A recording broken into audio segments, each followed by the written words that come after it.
here in the perimeter, there are no stars. Out here, we is stoned, immaculate. Hello and welcome. This is the C86 show. I'm David Eastaugh. As you know, we love a special guest. This week it's going to be the turn of Jason Umbrellabird, who I spoke to very recently to find out more about life, love, poetry and all that other groovy stuff.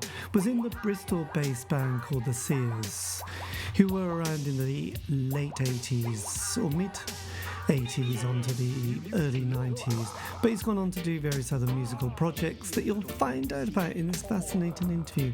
So after several minutes of interesting but casual chat, we get down to the exciting subject of the early formative years. Jason, it's over to you. In the early 60s, my dad had quarter-inch reel-to-reel tapes.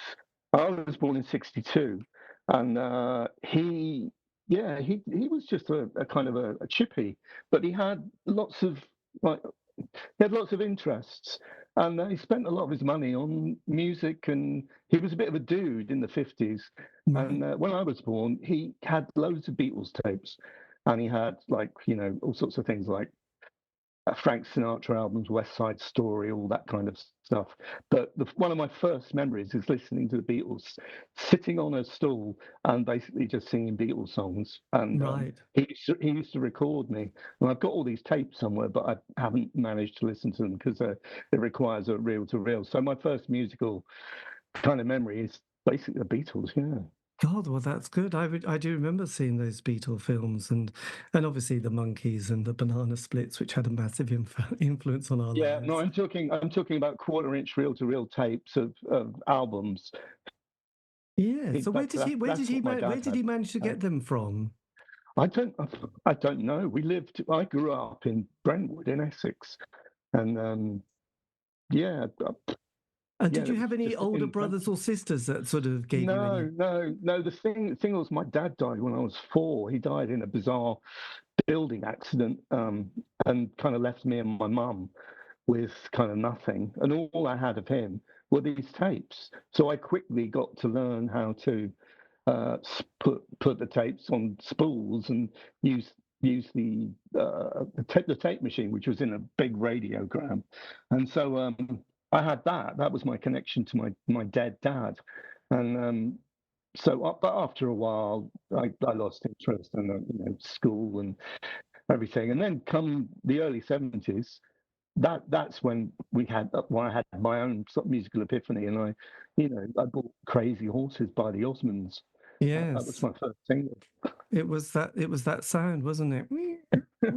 Which was just like, well, where did that come from? It seemed so futuristic, actually. Yes, It was a classic, and a bit coupled with bands like Sweet and absolutely, all those Sweet songs, Hellraiser, Wigwam Bam, all those things. It was a huge time for buying 7-inch singles, wasn't it?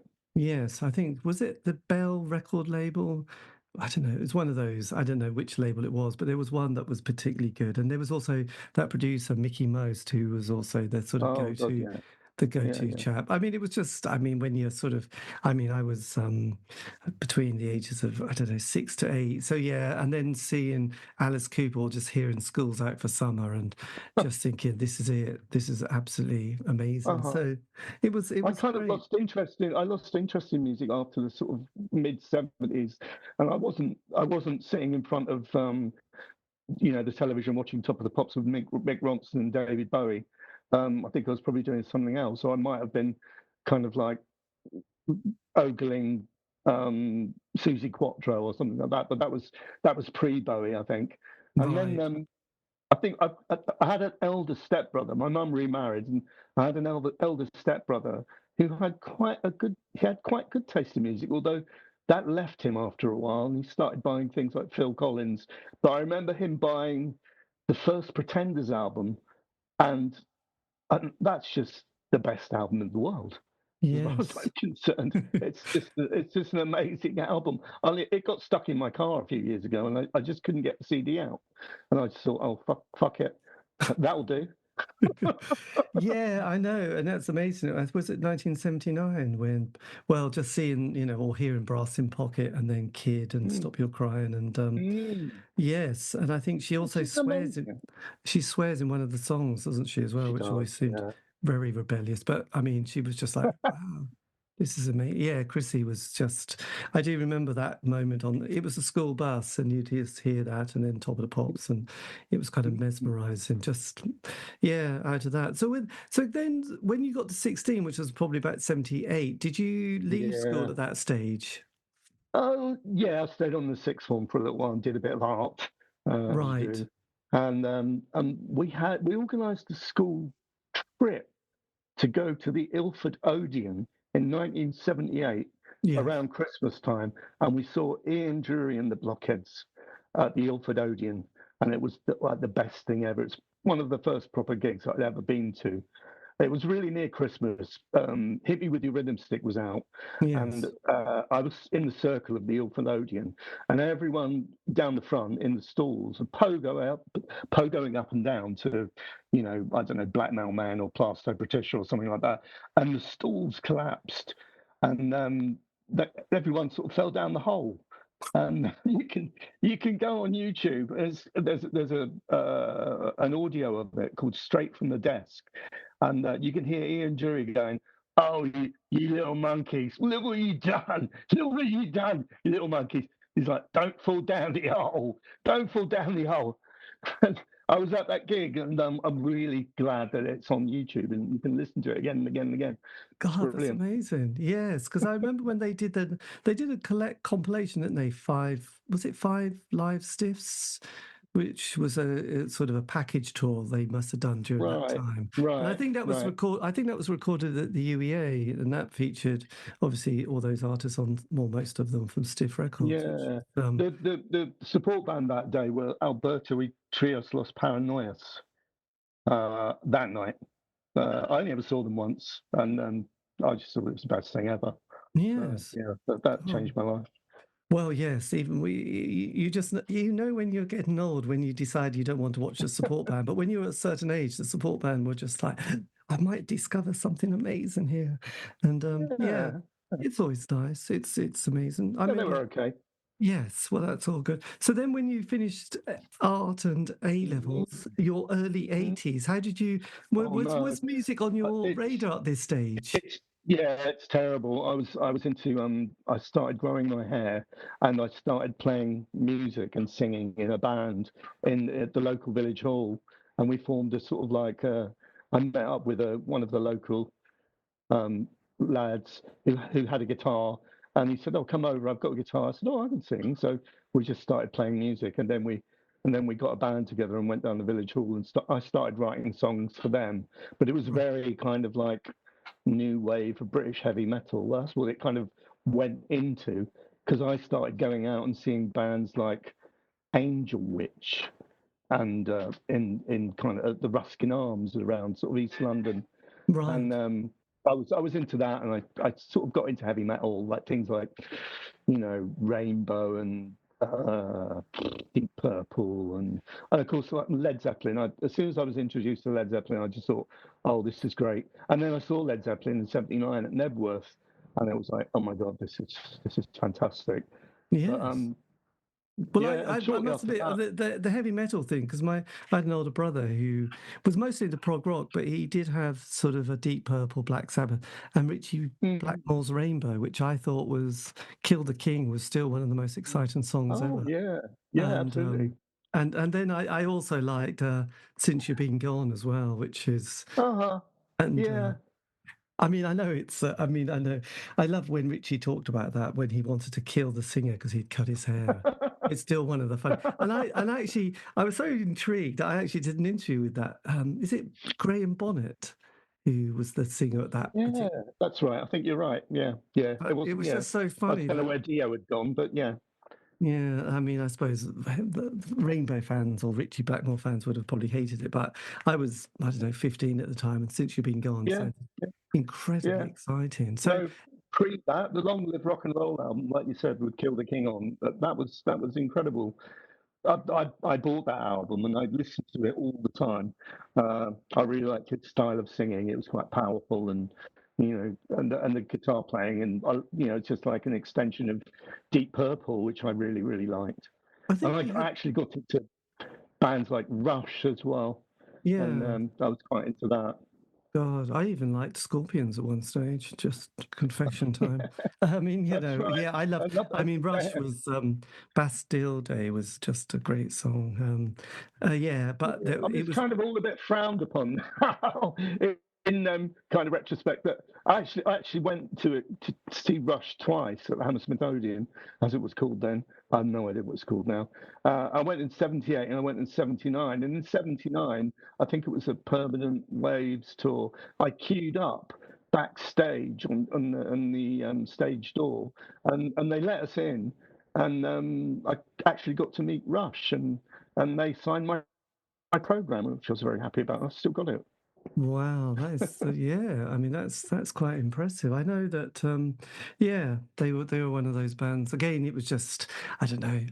I mean, even though I sort of obviously veered into the world of indie pop and also the John Peel show and became obsessed with Mm, that kind of stuff, I sort mm, of, yeah, because I don't know. I came from the East Anglian countryside where rock and heavy rock mhm. was the thing, and basically Status Quo were the band. You just did not, Yeah, yeah. you did not mess around with the Quo. You didn't say anything negative, and you definitely, and it was very tribal. So you couldn't even admit or appear to be liking the Specials or Two Tone because you'd have just got beaten Mm, up by somebody with yeah, a, no, so it was all right. I mean, that was life. most yeah. most people at I, 16 would have left school with that and CSC and have gone to the chicken factory or some other form of work. And right. and and the Well, and the Qu- and the Matthews. Quo was the band, and obviously all Uh-huh. those heavy metal bands at that time as well. So yeah, it Yeah. was a But lot of greasy my bikers. life, yeah. Around that time, I was going to this club in Brentwood called the Hermit Club, and you'd get bands playing there every weekend, and there'd always be something different. And there'd be this guy called Big Will who had a road show, and it would be like a heavy metal road show where you could just like dance and meet girls, which was good. Yeah, And then yes, shortly after that, I got into things like Hawkwind and going to festivals, and that's when life changed a little bit. Maybe took a little bit of a wrong direction, but getting into all sorts of mischief, and yes, eventually, moving to Bristol, and moving into a squat in Bristol, and that changed my whole musical perspective completely because everyone stuck their vinyl in the living room, and it was all different genres, and I heard just so much music then that it just completely changed, yes. my taste. It's Uh, interesting because that early 70s, that festival scene. So was it? There was a few Glastonburys. Was it Stonehenge you went to at that stage? And yeah, yeah, I went to Stonehenge when it was like when the police weren't blocking everyone going there. I went for 2 years. I went there when it was kind of pretty free, and yes, oh, there was a lot of acid and things like that around, there was and then so the much. Hell's Angels got involved, and I thought, "Oh, stop this! I don't want to go to this anymore." Yeah, yeah. There was the Yes, Hell's Angels going around bashing people on the head, and I thought, "I'll stop this." So yeah, I didn't go anymore. And then the whole thing no. with the convoy and everything. But Hawkwind were there all the time. Nick Turner's in the City Unit, which was all good stuff. I really liked. I still think there's a Um, uh, Hawkwind track called Night of the Hawk, which I still think is one of the greatest songs ever, actually. I'm just obsessed with I that don't think I know song. that one. There was a Right. great. I don't know if you ever see on Sky Arts. It's now a free channel if you've got a box. But they Oh once God, had yeah. they had this brilliant one of Hawkwind at a Stonehenge, and it was kind of the early '80s, and it was just. I mean, and it had Nick Turner waving his arms around and dancing, and lots of Ah, other people dancing around. But it was just fantastic, and actually seeing this track called or hearing this track called "Night of the Hawk" was just God. It was. uh-huh. I thought that band was so incredible at times. Funnily enough, when I moved to Bristol, we were squatting with a load of people from Billericay, and Brentwood, well, mostly Billericay. We got to know some people in Bath who lived in a squat, and we used to sort of like go between the two places, Bristol and Bath, and meet up. And they had a band called the Demented Stoats, and they ended up being half of Hawkwind. In fact, the drummer Richard has played with Hawkwind longer than anybody. Right. Yeah, and it was there at the time. It was there. Oh, we're really trying to be like Hawkwind, and then they got like cherry picked, I guess, by Dave Brock to actually join Hawkwind, and it's like Bridget and Richard and a few other people all joined Hawkwind. It was like, and they're still going. God, Dave Brock is like in his 80s, isn't he? He's like, Yeah, well, they were at the UEA, I think, last year. They just had a new album out on Cherry Red. So, yes, there you go again. they're still doing it, actually, which is incredible. I expect Dave's now sitting on a chair, but I mean, you've got to give him credit. I mean, you'd never expected him to be lasted. But I think he had a healthy lifestyle in the end, or most of his adult Yeah. life. You Yeah, know. Michael Moorcock was always putting him in his like Elric books or his his sci-fi books, and they would always be like, oh, David Brock's sinewy arms grabbed the sword and decapitated some evil tyrant or something, and it was always seen then as being kind of like a bit of a superhero. I think he probably still is, a bit like that. Wow, yes, longevity in rock and roll and being in Hawkwind it's quite something. So then sort of that early 80s period, which was quite a politically charged time because we had obviously the Falkland War, then we had the miners' strike, Greenham Common. Were you did you have that sense of desperation and sort of unemployment in your sort of, or, around, was that the general anti-Thatcher kind of world that you had gravitated to? Just the screen went dead. Yes, I think I think the connection went there. No, I was just saying about the early 80s and that sort of political sort of time. Was that sort of feeding into the squat movement at that point? We lived in a squat and we had loads of friends who were punks, and there were loads of things like Stop the City marches that we travelled up to in London and locally as well. There was we kind of got to know all the local punks in Bristol, and they were quite active. There was a place called the Demolition Ballroom where they put on gigs, and they got quite a lot of quite well known American hardcore acts to come over and play. There was the Tropic as well, the Tropic Club. It's in like St Paul's in Bristol, the sort of Jamaican kind of area of Bristol. But there was a place called the Peace Centre where there were loads of kind of zines and pamphlets of kind of what was going on. So the punks were actually being really, really creative at the time, and we kind of latched on to that. I was never really a punk, but I got to know them all, and it was quite good fun. So when did I was going to say, when did the band then start to form at this point? Yeah, well, it was via meeting. First of all, there was a diaspora, as I said, from Essex to go to this squat in Bristol, and there was a guy called Leigh there who was a guitar player and used to follow Hawkwind and people like Dr. Feelgood and stuff like that. And I was learning guitar. He was learning guitar at the time. After a while, we hooked up. We found a drummer who was one of the local punks, and then we just started playing together. And then I went on a community program. I think it was. I think that's what it was called, for a year, because I was unemployed. And they said, "Oh, well, you got to do this." So I went and did a building kind of not a course, but I went. It was down at Temple Meads, Bristol Station, and they got us to sort of paint walls and knock things down and build things. And there I met this rather large, skinny guy called Spider, who to me seems like, oh, he's a bit of a character. And as we were forming this band at the time, I kind of said, oh, you sing, and he was quite charismatic.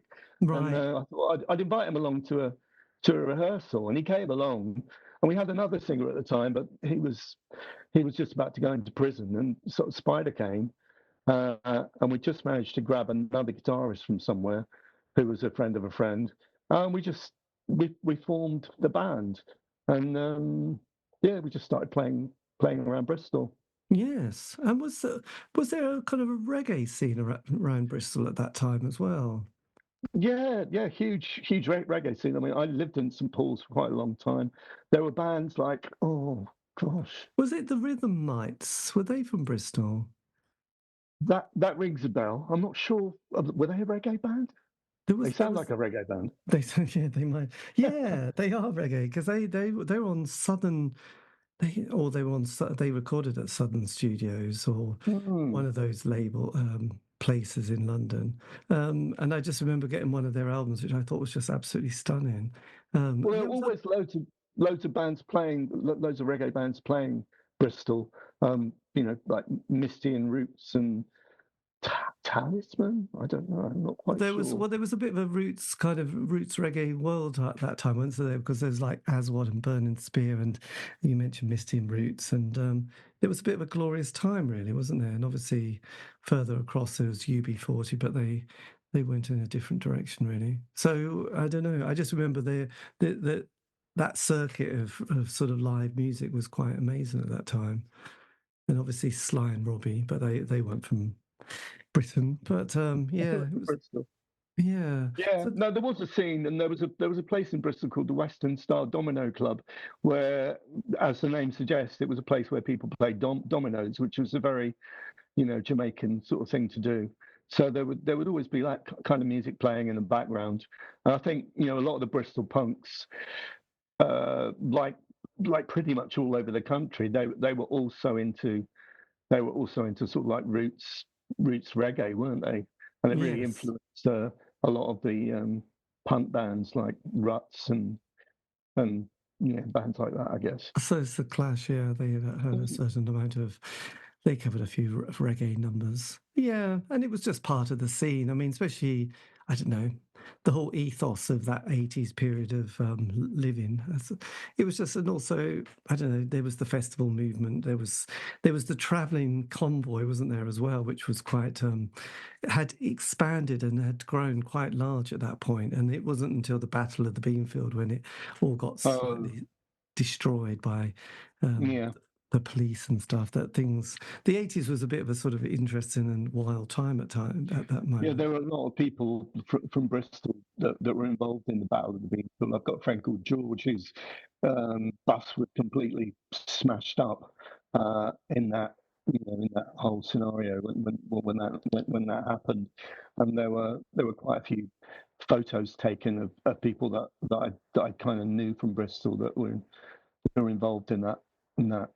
Yes, it was a bit of a fright. Actually, if you ever listen to Del, is it Del Vince who went on to do his Ecotricity or Electric Company? I can't remember. I think it's called that. But he was kind of, he was on his motorbike trying to escape the police that day, and Uh-huh. because he lived in a truck during that sort of '80s period. So yes, he was all part of that movement, which was quite incredible. That he's managed to Yeah. sort of navigate himself and.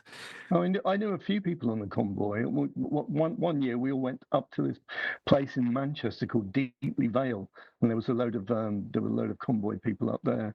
I had a friend called Maggie who had her own bus.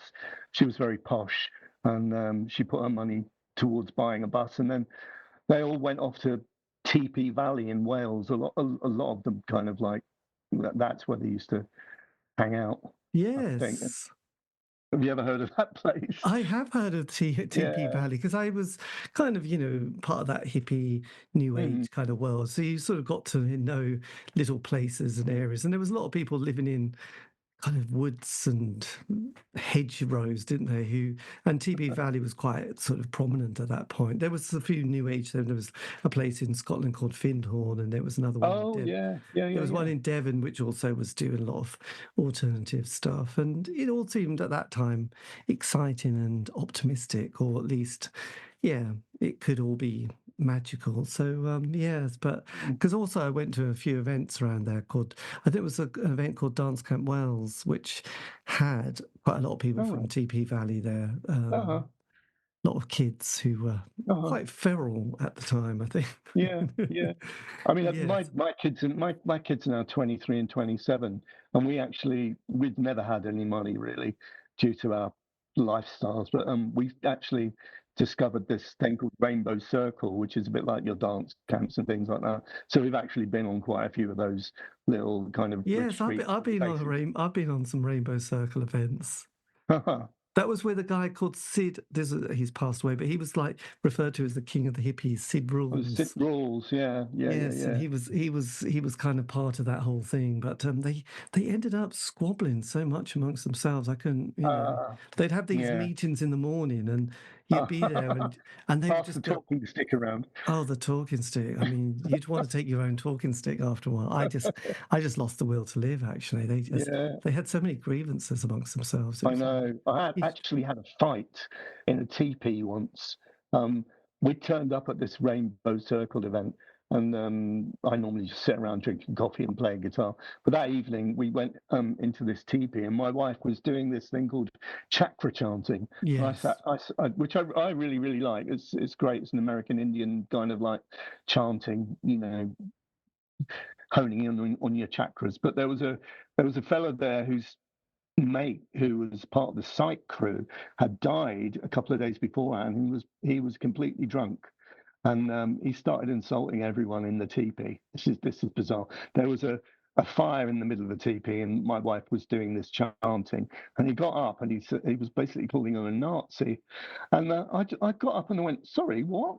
And he came running over to me, hit me in the head, and then pushed me in the fire, and we had a little scrap. And I exited the teepee, and I sort of poked my head around the doorway and said, "Come out, mate. You better come out." So he came chasing after me. I put him down on the ground, and I had my fist poised towards his face, going, "Look, you're being stupid. You've got to stop this." And then some people pulled me off, and that was my teepee fight. your tea. So, That's so I've never had a tea. I used to just choke a lot because they'd say it's never smoking this teepee, and then it would be like, oh God, yeah, because I'm asthmatic. It's like actually I can't, uh-huh. and you do those sweat lodges and all that kind of North American Indian stuff. But no, I never. That was a great story. I like that one actually. Having a fight in a teepee at some sort Yeah, of like fighting in the teepee. with at Yeah, Rainbow we Circle. only used to. Yeah, we used to go because we couldn't afford to. We couldn't afford proper holidays. So the whole thing about it used to be magic cat camps. Well, basically, you Oh pay what you yes. want, and everyone cooks communally for everybody else, and you all sit around together in the evening and eat together. And it's a really cheap way of having a holiday. Uh, so we used to do that until the kids got too old, and yeah, but Yeah. we still have contacts with those with that crew, and Yes. and they're lovely. Yeah, well, that was a lot of the 90s and the O years was kind of doing Mm, those kind of because they were also 9-day events, so that was quite a nice way to get exactly.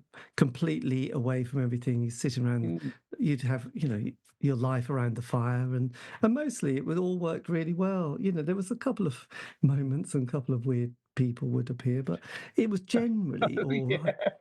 Oh, that's funny. Yeah, I've had the same experiences. There was we used to refer to midweek as wobbly Wednesday because people were starting to lose the plot, Yeah, yeah, yeah.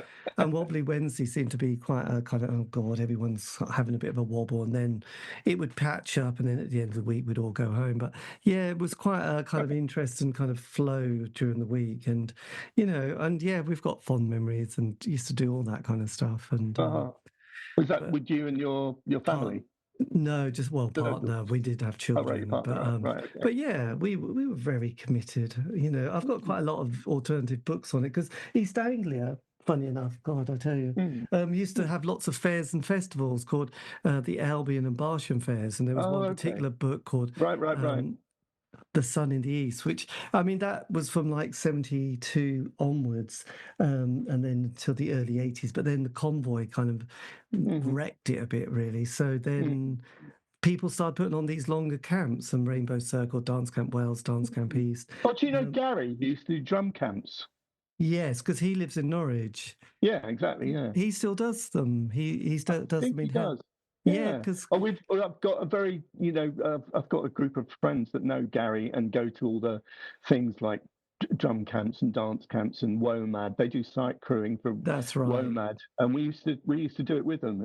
It was yeah, a bunch of people there. There's a bunch of hillbillies north of Norwich that we know that live in a kind of where the roads are like spaghetti, Yes. and the post has a terrible time trying to post all the letters because it's like a backwoods up there, and they kind of do what they want, and it's kind of fun. Yeah, Um, well, absolutely. So yeah, so drum camp, which I don't know if they call it that, but it is drum camp, is still happening at mm, just outside Bungay, a place called Bungay, Halesworth. no, right.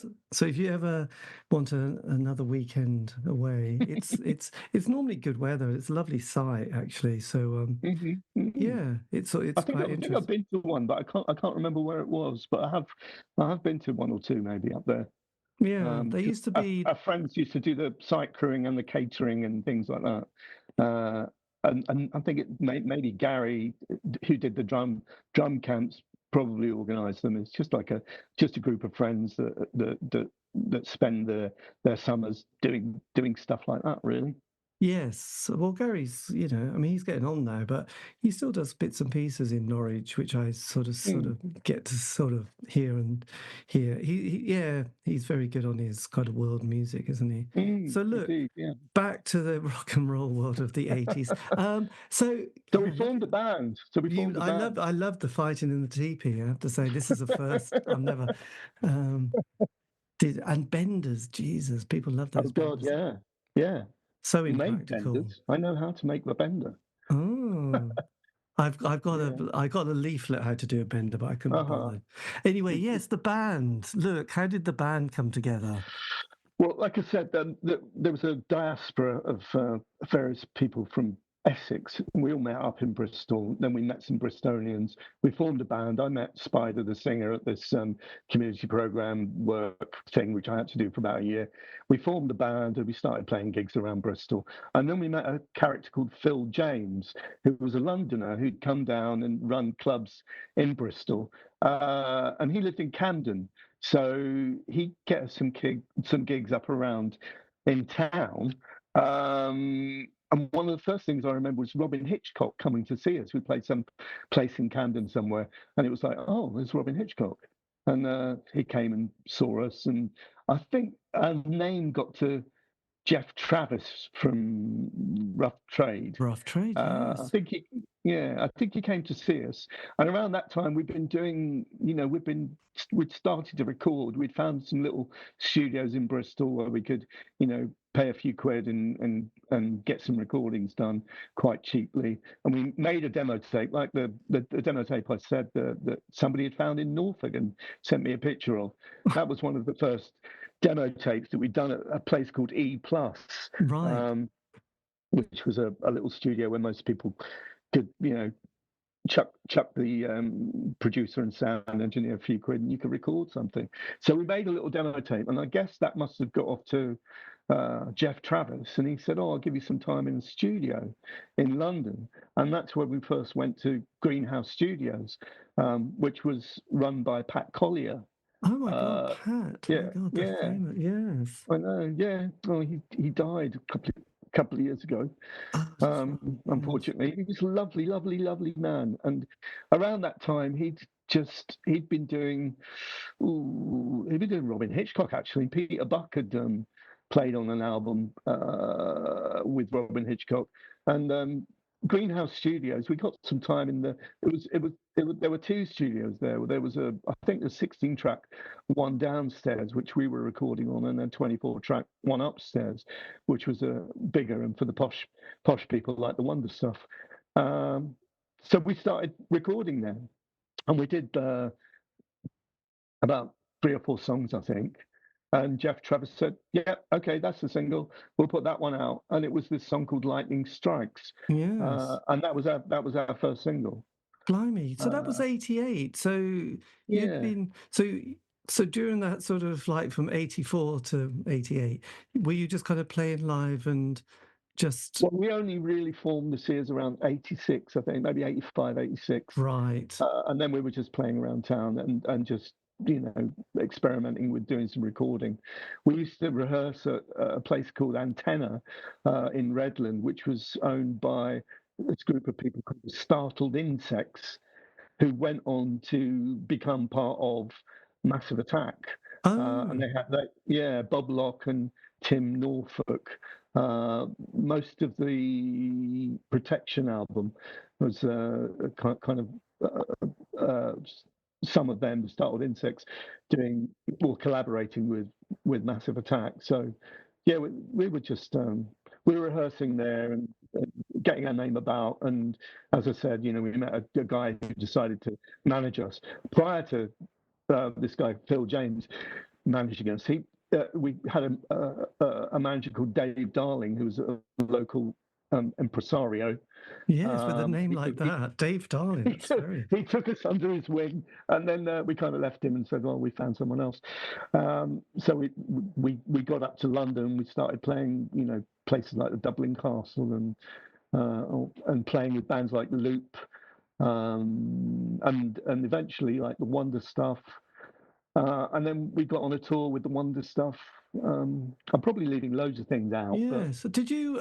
Because was there? Because with that world of the 80s indie pop, there was, things always kind of keep shifting.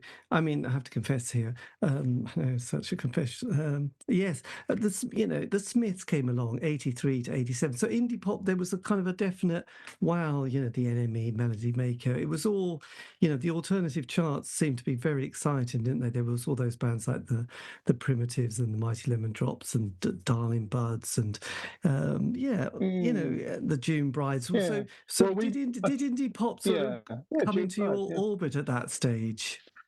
Well, I listened to the Smiths, but really, I was listening to a lot of American music. I just discovered REM, and bands like the Long Riders. Um, Right. one of my major discoveries that really changed my perception of the type of music that I really wanted to play was listening to um, Radio Birdman and New Race from Australia. And I just fell in love with them. Um, and they Yes. have, like, the New Race in particular, have connections with the Stooges because I think it was Ron Ashton went over to Australia and joined them on a tour and made a live album called The First and the Last. I think it was called The First and the Last. Anyway, it's a cracking live album. I used to play it all the time. Um, Yes. if you haven't heard it, it's worth discovering. But that's Oh, that's what we were listening to at the time. right. So there you go. I haven't. I have done Radio Birdman, but I never come across New Race. Oh, New Race. Yeah, mostly Radio Birdman It is. It's got Dennis in, hasn't musicians it? who are in radio. Yeah. Dennis Tech, yeah. But Ron Ashton from the Stooges played with them. I think pretty much the rest of them are Radio Birdman, I think. Right. There But you the go. live album is it's cracking. It's great. Yes. God, they were very prolific in the So that's 80s, weren't yeah. they? So we weren't really listening to a lot of Spider, our singer. He was well versed in the whole indie thing at the time. Bands like Tallulah Gosh and that kind of thing. But I didn't really like the sort A of bit tweeness shoegazy. of all that. Yes, Yeah, interesting. Yes. So then, sort of, as you got into 89, so was because when did the album, you did Lightning Strikes on Rough Trade and then you followed up with Freedom Trip. that's right. Well, Jeff Travis, as I said, put out the single. We got loads of publicity out of it. That's via our manager Phil, who worked the sort of like London kind of A&R, I guess, with people like Jeanette Lee and people like that, and people at Beggars Banquet. I'm not quite sure. Right.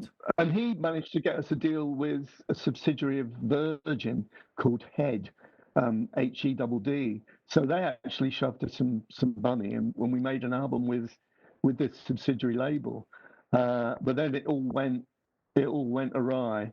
They bankrupted their record label and basically took our album, which had been recorded at Greenhouse Studio, with them.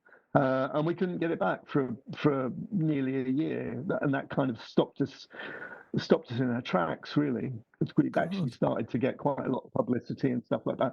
And we just hit a brick wall. Yes, my God, that was the late 80s. Yeah, that's right. Yeah. So when you did Freedom Trip, and then Sun is in the Sky. That was the one on Head Rep. Yeah. So this is 80. Yeah, I think it was. Yeah. Yes. I can't remember what actual labels that they were released on now, but Freedom Trip was on Skull. Was it Skull Fuck? That's it. Yeah, that's right. Yeah. I think we decided to just, can't we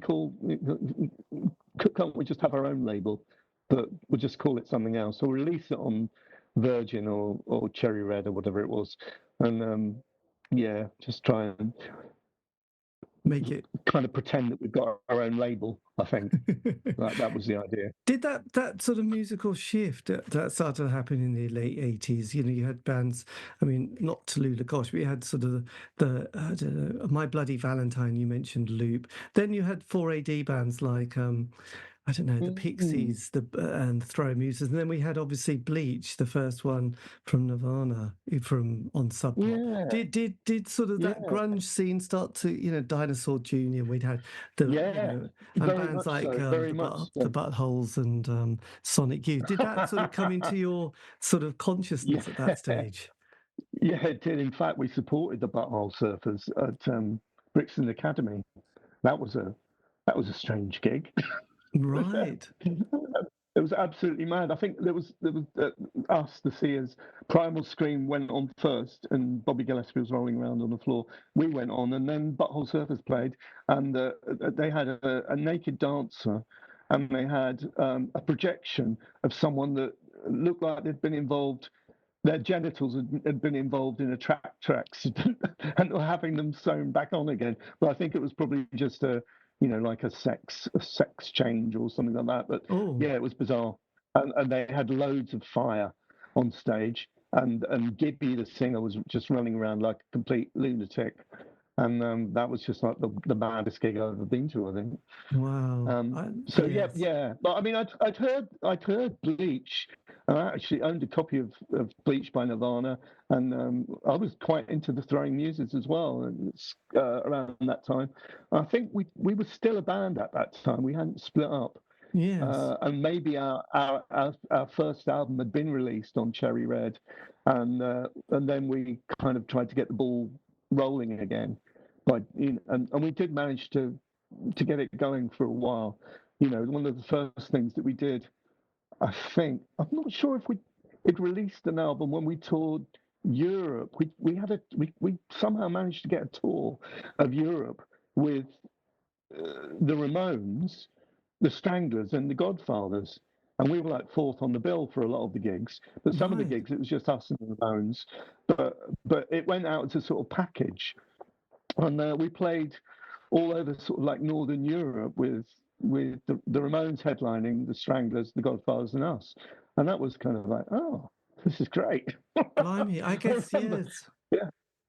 It's interesting because some bands I sort of realise from the UK can suddenly say, God, we were really big in Italy, or Spain liked us, or the Netherlands. Did you have a particular country in Europe that took to you? Yeah, Italy. We toured there quite a few times. In fact, we toured there when the World Cup. Oh, you're nearly gone. Are you still with us? You cut out a bit there. Oh no, don't go. You got to the World Cup bit and then stopped. Wait a minute, I'll hit record. Yeah, I've got you again. Yeah, we toured Italy in the summer of when the World Cup was on. I think it was that 1990? I think so. Sure. I can't remember. Yeah. I'd sort of and the Italians were so up for having a good time. We were playing to audiences of like 500 people, and they were just going mental. That's good. So how did Cherry Red Records picked up on exactly? Psycho? Yeah, well, what happened was I think Phil, our manager, was trying to get us a deal and get us out of our contract with this subsidiary of Virgin, and he found Cherry Red, and so Cherry Red, I think, paid them off, um, and released our album. So yeah, thank you, Cherry Red. But they had our publishing as well, so we never saw any money from it all. You know, maybe our first PRS check was probably 250 quid, and then it just went down to 13 pence. Right. The next Oh, one. publishing. Yeah. It's a confusing world, isn't it, really? Yes. But then you obviously, after that, still enthusiastic. So you started to record the second album. Exactly. Yeah. Yeah. With the Cherry Red put us in a studio in Bath.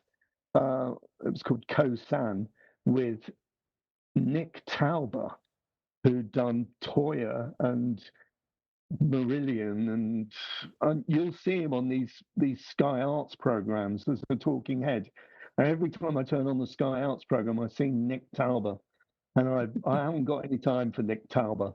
He Oh, actually did a fairly good job. He's always on these Sky Arts programs talking about Thin Lizzy. Oh, that was the band that really brought into fame, I think, as a producer. right. Before that, actually, we went into the studio with Vic Mail in Jackson Studios and recorded there. Oh my God. Because Anyway, I'm digressing. no, but Yeah, Vic was the Motorhead man, wasn't he? yeah, exactly. We walked into Jackson Studios and saw all these like metal round cylinders, you know, containing 2-inch tapes, and it was like, oh my God, Motorhead. You know, Dr. Feelgood, I guess, who live at Leeds and you know places like that. But it didn't work out with us and Vic because he he was actually diabetic and he'd fall asleep at the desk. Right. He was. I don't think he was in a particularly good way then, and of course, I think that's what eventually killed him. Um, yeah, but Yes. yeah. So we recorded our second album at Koh-San in Bath with Nick Tauber, who basically we spent 2 weeks there recording. And after we'd finished, he said, "Right, guys, I'm going off to LA. When we come back, I'll mix your album for you. We'll all do it together, right?" So yeah, okay, that sounds good, like a good plan. And so we finished recording. He went off to LA. A few weeks later, we got sent these TDK tapes, cassettes with our album mixes on them. And we were all kind of like scratching our heads, going, "I thought we were gonna mix the album together." It's like, "No, done it, lads. Here it is. Here it is. Here's your final product." And we never saw him again. And Right. um, and we sort of said to Cherry Red, "Oh, what can we do?" And I said, "Well, that's your album, you know." And after that basically the band kind of imploded. This was after, you know, we'd done tons of touring and done tons of playing in the meantime. You know, we'd played, as I said, we played a UK tour with Iggy Pop. We played a Yes. whole tour with like Crazy Head, who are fantastic. That was a fantastic tour. Um, what gives you the idea of So Amazing Baby? Yeah. And Have Love Will Travel. All those sort of, we got on really well with Crazy Head, and we toured with the Wonder Stuff, and then we eventually did quite a few gigs with Mega City 4, who we became great friends with, and Spider the Singers, huge friends with the lovely Mega City 4, and Yes. eventually met Ned's Atomic Dustbin. We did a tour with them, but it was kind of like they were meant to be supporting us, but it kind of turned around because they were selling huge amounts of T-shirts and merchandise because they were like a bunch of floppy-haired youngsters who the groovers seemed to really dig. So we were kind of Yes. out of the picture by then, I think. And Were Birdland happening at yeah, that time? Do you remember a band called yeah, I Birdland? do. Yeah, we played some gigs with them. I think they all had dyed blonde hair, didn't they? They did. Uh, Yeah. But yeah. yes. Yes. So that was tricky then. You were sort of, so was it getting kind of the early 90s? Was it just getting a bit too difficult after that second album Oh, yeah. experience? The second album, it was kind of like we just imploded, and the guitarist, the main guitarist, left, Leigh, and he was basically our sound. The sound of the Seers was basically Leigh with his customized Woolworths copy guitar, which I've got a little story about with Johnny Ramone. Leigh had this guitar which he'd bought. He was a guitarist in the Seers. He bought this guitar from Woolies, and he put a nice neck on it, and he nicked uh, uh, some DiMarzio pickups from a guitar that I had, completely demolishing it. But I let him get on with it anyway. And he stenciled on the headstock "Love Action Machine." So it was known in the band. It was like the Love Action Machine. This was Leigh's like guitar that he used all the time, that basically played through a Marshall stack, and that was the sound of the Seers. If you listen to us, like the crunchy guitar sound that you get is from this Love Action Machine with the DiMarzio pickups played through a Marshall. And then the first gig that we played with the Ramones was in Paris, and their gear had got delayed in transit, so they were sucking up to us, going, "Hey, can we use your gear? You know, I think our stuff's coming back from the Netherlands, and you know, we haven't got any. Do you think we might be able to borrow your gear?" So I've got this picture of Leigh, our guitarist, talking to Johnny Ramones. It's both of them sitting on the stage of this place in Montmartre, La Pigalle or La Cigale in Montmartre, where we play with them. And Johnny Ramone's looking at his guitar. He's like, "What's this? I've never heard of. What's this Love Action Machine? I've never heard of that before." It's got DiMarzio pickups on it. That's great. So they almost used our gear. In fact, their gear turned up shortly after that, and they didn't suck up to us anymore. But Oh, so close. Yes, that would have been God. Confused the little dears, wasn't it? Really, I know they had a very charismatic manager called Danny Fields, actually, who was. all right. Yeah, there was a great film. If you ever get to see it, it's called Danny Says, and actually, Oh, there's a song by the Ramones called Danny Says. But he was all just one right. of these characters who, yes, manages to always be involved in music, but it's a bit like a Phil Silvers kind of episode. Everything always goes wrong for Danny. You know, he tries to manage bands that, you know, have a disaster, and then it's just a brilliant story, and he's so abstract with it. It's great, Oh, actually.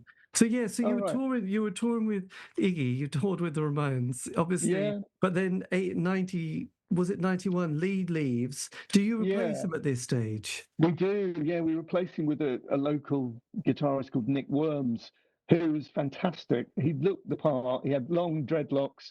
He was a great musician, and and as we're about to sort of like start playing gigs again, he put both his hands, his wrists, through a window, and cut tendons and arteries in his hands. And we thought, "Oh shit, this is not good." But about 6 weeks later, he was playing guitar again, and we played our last ever gig at the Anson Rooms in Bristol with Nick on guitar, and that was the end of the band. We decided to just go out with you know, just one last blowout at our Yes, Xmas gigs that we used to play, and that was the and that band. was the end of that. Yeah, Yeah, and then posthumously, the second album was released, because Cherry Red were like, "Well, we've got to try and release it. You know, are you going to reform the band again?" We were like, "No, don't think so." You know, "Oh, we're going to release it anyway because we've spent all this money on it." And it was like, "Okay."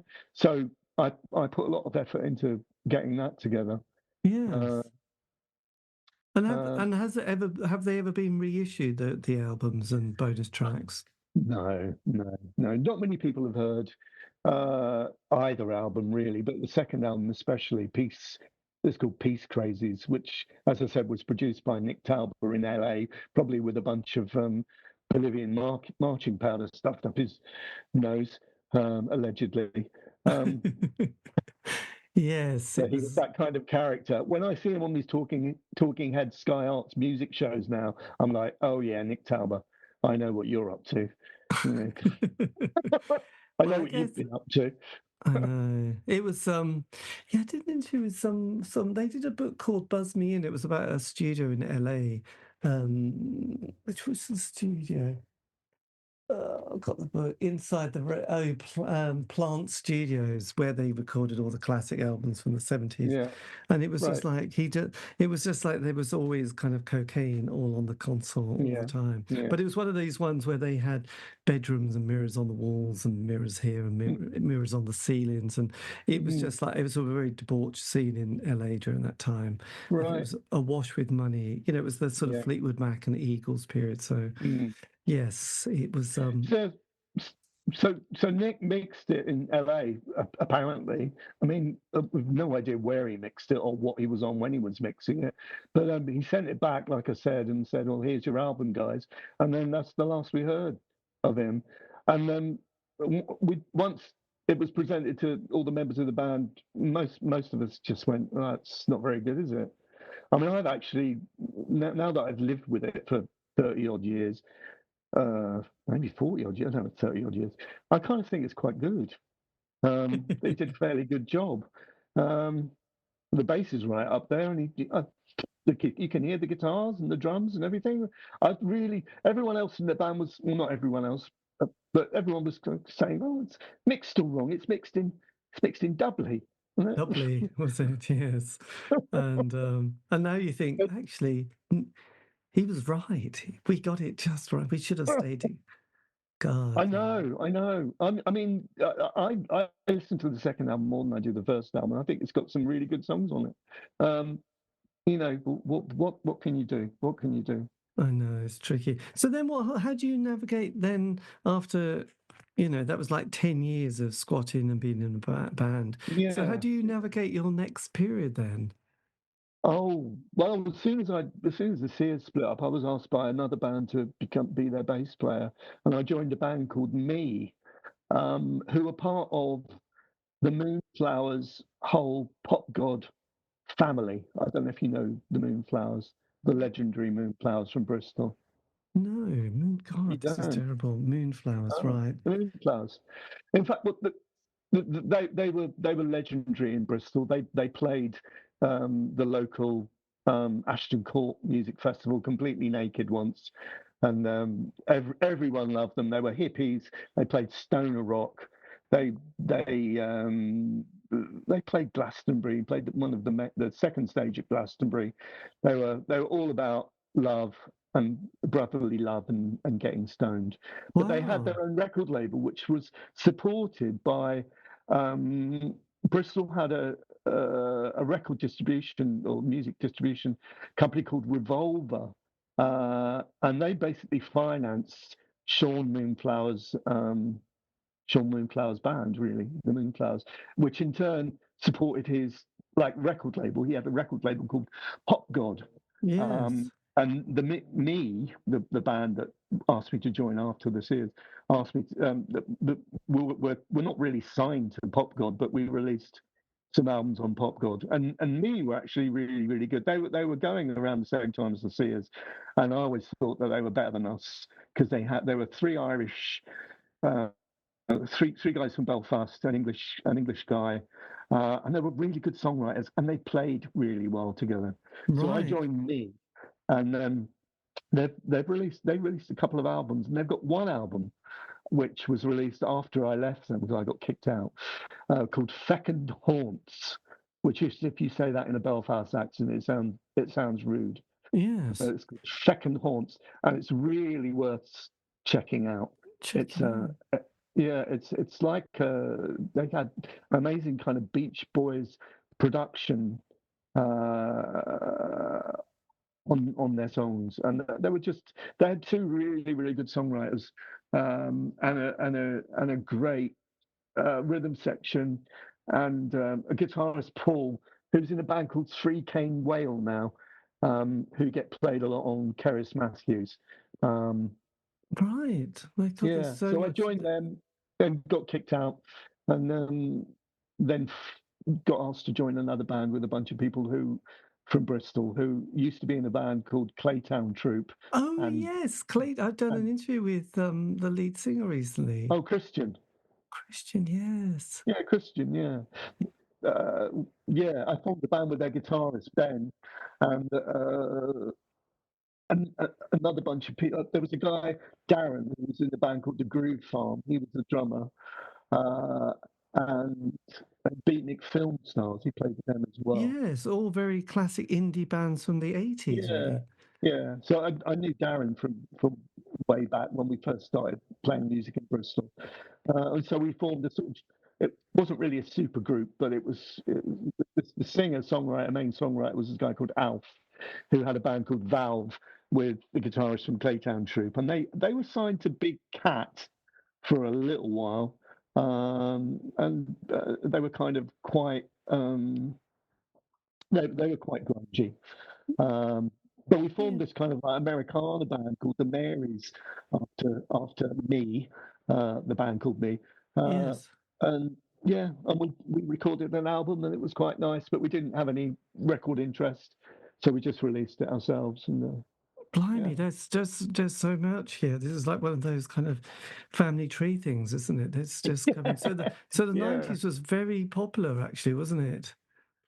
yeah. You did have a lot of action No, going on. I had stuff going on until about '98 in Bristol, and then I moved to London, and then I started a family. Right. And that was it. So Yeah. are you still doing music now? Yes, yes. Every Monday night, I'm uh, I'm down at the old dispensary in Camberwell, playing with playing acoustic Americana neckerchief uh, rock. Uh, yeah, in the old dispensary with a chap called Hank Dog, who's a character. Uh, Right. he every Monday night, we've been doing it about 12 years or something. We just play music acoustically in this pub, and we just play covers and whatnot, Beatles, Americana, Gillian Welsh, Oh, stuff like Gillian. that. God. Revelator is one of those songs, Yeah, isn't it? God, that's such yeah. a good song. So this is is the band called Hank Dog? The Hank They Dog. he Hank and Andy, who's the guy who hosts this Monday night acoustic jam.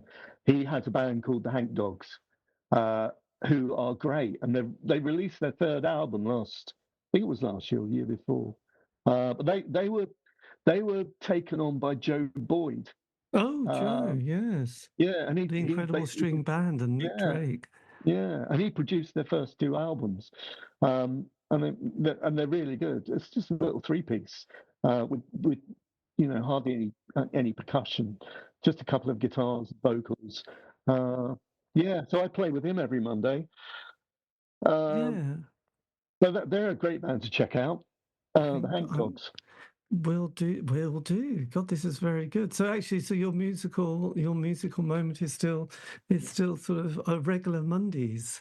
Yeah, exactly. Yeah, and then my when my kids first started going to school, we sent them to a Steiner school, um, and when we'd go and pick up our kids in the evening from this what was essentially an old cricket ground with some wooden buildings on, we used to meet up with a bunch of parents, and we started playing songs from like "Brother, Where Art Thou," and that's where the Gillian Welsh thing comes into it. Right. Yes. But yeah, it's kind of bluegrass and Americana, and I still play music with those people now, even though our kids are, are adults. We still meet up, and we meet up on a Monday. Some of us do anyway, but we still play together. That's a band called the Umbrellabirds. Um, Umbrellabirds. My God. yeah, So yeah. so So is this it's, all on it's your? nothing serious. It's just a I was going to yeah, say, it's is nothing. this all on your a Facebook page? Yeah, we don't do a great deal, but yeah, I mean, I'm the one behind it all because I'm the one that's got kind of the history of being in bands and organising people and doing things. So if we're not doing anything, it's because I haven't done anything. Um, but yeah, Yes. Ah, got you now. Right. but So it's good. It's good fun. I've actually become a much better musician for it. Um, are you still on bass, or have you moved on to guitar or banjo? Or... no, I play guitar. I play guitar. I play a bit of banjo and a bit of mandolin. Um, Yes, Yeah, by no, God. I've forgotten how to play the bass. Actually, it's kind of like it's something. If you don't do it, you lose the knack. Yes, well, I would It's imagine bizarre. actually. So, are you, because from your Facebook page, you take a lot of pictures. Are you then sort of also coordinating Oh, live I, events? I go out. I go out so much in London, and our most favourite pub that we go to and see music at is the Betsy Trotwood in Farringdon. Have you ever come across that? No, but I can see you go there a lot. I do, and I've met up with people from my days with the Seers. When the Seers were kind of in full swing, we had uh, a, a kind of fanzine called Bucket Full of Brains that would come and do things about us. Yes. A guy called Nick West. Um, and Nick West is still around, and I see him from time to time up at the Betsy Trotwood, along with a lot of other people that go and see music there. And there's a lot of Americana, and um, there used to be Yes. a thing there called come down and meet the folks, where every other Sunday you'd go there, and there'd be like Alan Tyler from the Rocking Birds, or Did you get I, his latest book? yes, I did, yeah, Yes, yeah, he because signed yeah, it for me. I did a lovely interview with Adam. It's such a great one, actually. There's just been a lot of Yeah. brilliant books at the moment, actually, from people, from that period who, yeah, it's all very interesting, actually. Everyone's written the memoir, but it's good because it sort of adds to the story, really. Yeah, Yes, Alan's been very supportive of bands playing in London. He actually uh, this thing that happens used to happen at the Betsy Trotwood on every other Sunday called "Come Down and Meet the Folks." That was him and a guy called Big Steve from your neck of the woods, oh, Steve Steve Arlene. Arle. Yes, he has a. Yeah. Yes, Steve, because I suppose, have you been to the Red Rooster Festival at all? Yes, indeed. Yeah, I have. Because I've they're been all. I've been the last 3 years, I think. I think they've got John Spencer playing this year. You might well be right. I never know who's. I never know a lot of the names on the bill. It doesn't really I matter, only does it? know. No, it doesn't. It's a really lovely event. Loads of space, and isn't it? Who's it landscaped it? It was Capability Brown that landscaped the whole place, I might I have believe. been, but is it Rupert Alton who narrate Is it who? the, is he the Duke? No, Rupert's the brother of Beth Alton, who I thought he helped Oh, organise it. Or oh, puts right. together the bands. I might be wrong, so sorry about that. But I know Rupert seems I to don't be know. involved. And there's another festival down there called the Maverick Festival, which is also a kind of Oh, bluegrass country kind of thing, which they had Laura Cantrell playing a few years ago, who I loved. She's quite country, hmm, but John Peel played her, and that's good enough for me. Yeah, so check out the Maverick Festival, Suffolk, and also the Red yeah. Rooster, and you have a look because I'm sure, yeah, you might see quite a No, I've lineup. been I've been to the I've been to Red Rooster. I love the fact that there's only 3 stages. There's the big stage, which is like a Siam tent, and then there's a wooden shack by the swimming hole, which is where Alan Tyler and Steve Arlene do their version of the Betsy Trotwoods Come Down and Meet the Folks on a Friday. They've got the Right. shack. And so, yeah, you'll see it. I think they're doing it this year actually, and they Oh, normally have a few folks from London popping in on the Friday at Red Rooster. Um, yes. Nice. And you know Frank Sweeney then as well, he was in the June oh yeah, Brides. yeah, yeah, yeah. I do. I know Frank really well. Yeah, yeah. In Yes. fact, I saw him a couple of days ago playing at a bar called Water into Beer with his wife Annie. Um, Frank's great. I mean, he's retired now, and he puts all his effort into producing these amazing, immaculate kind of vinyl CD booklet packages of his latest band, which is called Magic City Trio. You That's ever come right. across that? He sent me a copy of one of those albums. Uh-huh. And it was just like, my God, you're so generous because, it's such a nice thing to do. But yeah, good old Frank, yes. And yeah, it's good. It's interesting because, we're at that age where people are starting to retire, aren't they, if they can. And then Mm. suddenly it's like, right, that's it. I'm going to go and do something I really like, if you can. So it's He's an good. amazing. Frank is an amazing musician and producer. I mean, he's produced all the albums that he's done, and he's got such a. I mean, I think he's been. I mean, he was in the June Brides, but I think he played on loads of sessions as a viola player. Yeah, that's I'm not it. sure. That was his kind of speciality, really, wasn't it? There weren't many Mm, of him about, so he was very in demand. So that's good. mm, Yes. Well, look, Jason, thank you ever so much. Oh, how do you go? Oh God, I've said that really well, haven't I? What's your surname? What do you use as your kind of name, by the way? well, I use Jason Umbrellabird now because as I explained at the beginning, my dad died when I was 4. Uh, I didn't take his name because he actually took the name of his stepdad. So, I mean, I do have my stepdad's name, but I'm tending more to use just Jason Umbrellabird now, That's as good. people remember it. Well, absolutely, that does. Yes, it's quite, yes.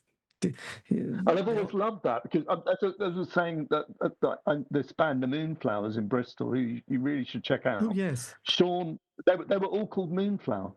Everyone in the band was Jesse Moonflower, Sean Moonflower, Sam Moonflower, and I thought, oh, that's so cool, isn't it? Just take the name of your band as your surname. Yes, I Um, think that's a good idea. I will check them out strangely, actually. yeah, strangely, the guitarist from the Moonflower, Jesse, his partner is Kate from This Is the Kit.